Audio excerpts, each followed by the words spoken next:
Good evening, visitors. Welcome to the Australian War Memorial's Last Post ceremony. My name is Richard Cruz, and joining us today from the Australian Army is Lieutenant Colonel Patrick Rawlins. We warmly welcome the family of Private Reginald Philip Thompson, whose story will be told shortly. We welcome the veterans who have served, those that are still serving, and the families that love and support them.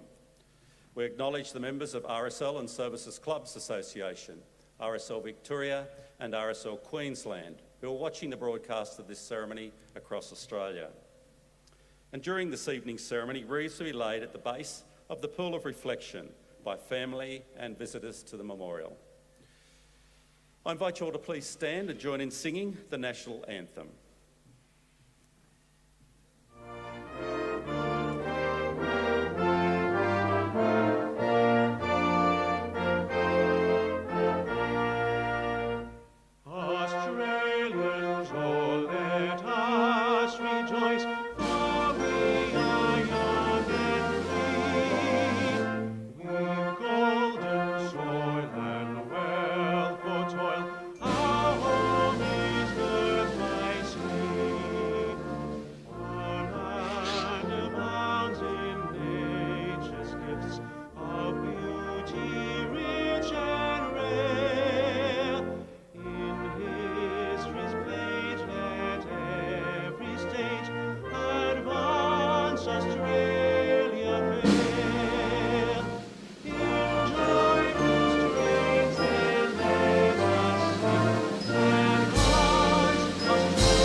The Australian War Memorial was the vision of Charles Bean, Australia's First World War official historian.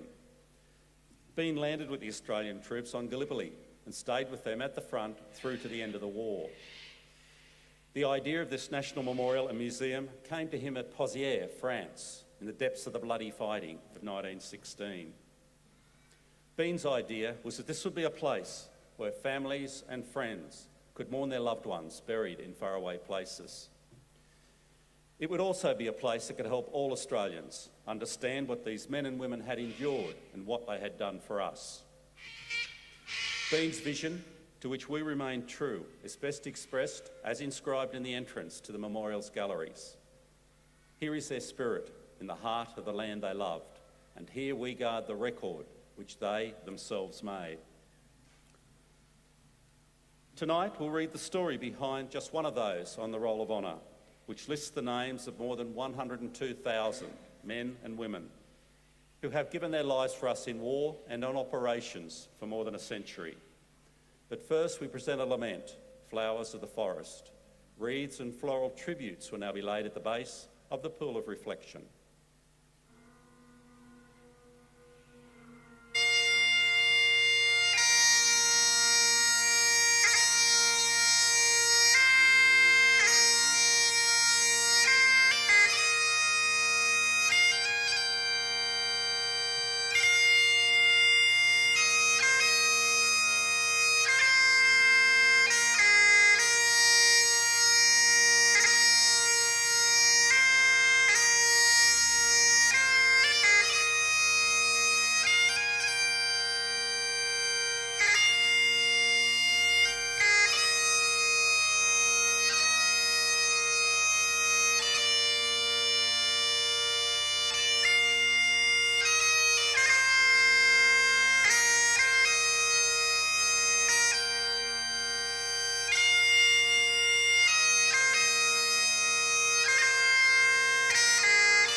Today we remember and pay tribute to Private Reginald Philip Thompson. Reginald Philip Thompson was born on the 16th of October 1896 to blacksmith Richard Rudd Thompson and his wife Elizabeth of the Sydney suburb of Newtown. Reginald was the sixth of 9 children, 8 of whom survived infancy. Reg, as he was known, attended Camdenville Public School in Newtown and after leaving school worked as a farrier. Thompson was keen to join the war effort and enlisted in the Australian Imperial Forces in August 1915. He gave his age as just over 21, where in fact he was 18. He trained in Australia for 4 months before embarking in December 1915 on the transport ship Seville. The ship docked in Egypt in February 1916 and Thompson joined the 4th Australian Infantry Battalion at the Australian Army camp at Tel El-Kabir. He undertook a further month's training in Egypt before sailing for Marseille in late March. Once in France, Thompson and the 4th Battalion were taken by train to the large Commonwealth camp at El Tarpeler on the northeast coast. From there, they marched to the Somme sector of the Western Front. The first engagement on the Western Front for the 4th Battalion was at the remains of the French village of Pozières. During July 1916, the men marched towards the front line. On the 23rd, the 1st Australian Division, of which the 4th Battalion was part, attacked and successfully took the high ground at Pozières.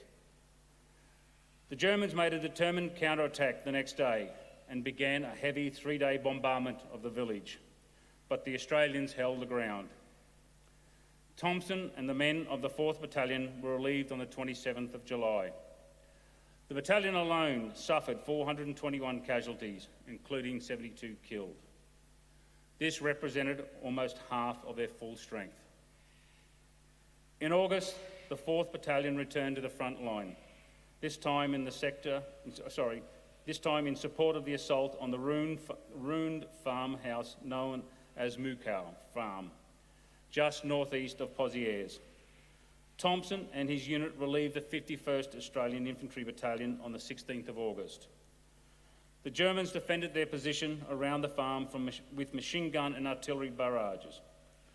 During the night of the 19th of August 1916, the 4th Battalion was relieved. As Thompson moved back to the reserved area, his unit came under heavy German bombardment and he was killed.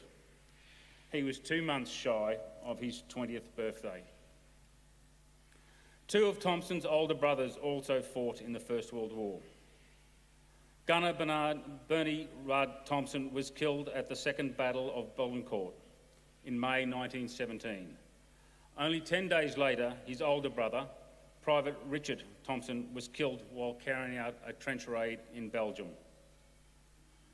Reg Thompson's comrades buried his body on the battlefield and the whereabouts of his graves are now unknown. His name inscribed on the Villers-Bretonneux Memorial in France, alongside nearly 11,000 other Australians killed in the First World War, who have known no grave. He was survived in Australia by his father and 5 siblings, Phoebe, Henry, Philip, Lillian and Tasman. Private Reginald Philip Thompson is listed on the Roll of Honour on my right, among more than 62,000 Australians who died while serving in the First World War. His photograph is displayed today beside the pool of reflection. This is but one of the many stories of service and sacrifice told here at the Australian War Memorial. We now remember Private Reginald Philip Thompson, who gave his life for us, for our freedom, in the hope of a better world.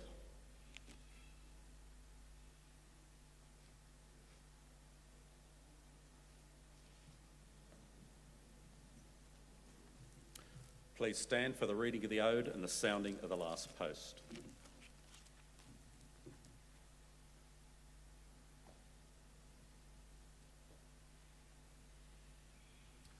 They shall grow not old, as we that are left grow old.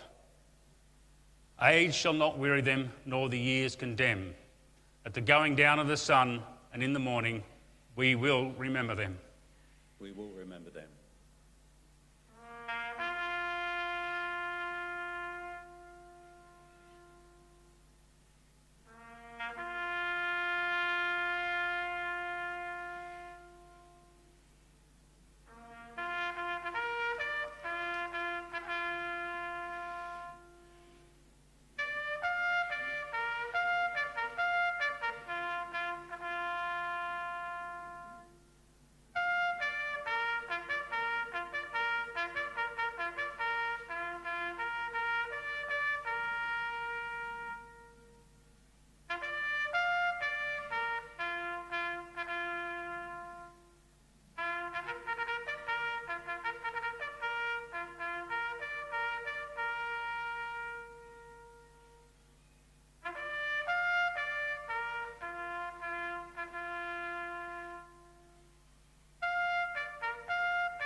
Lest we forget. Lest we forget.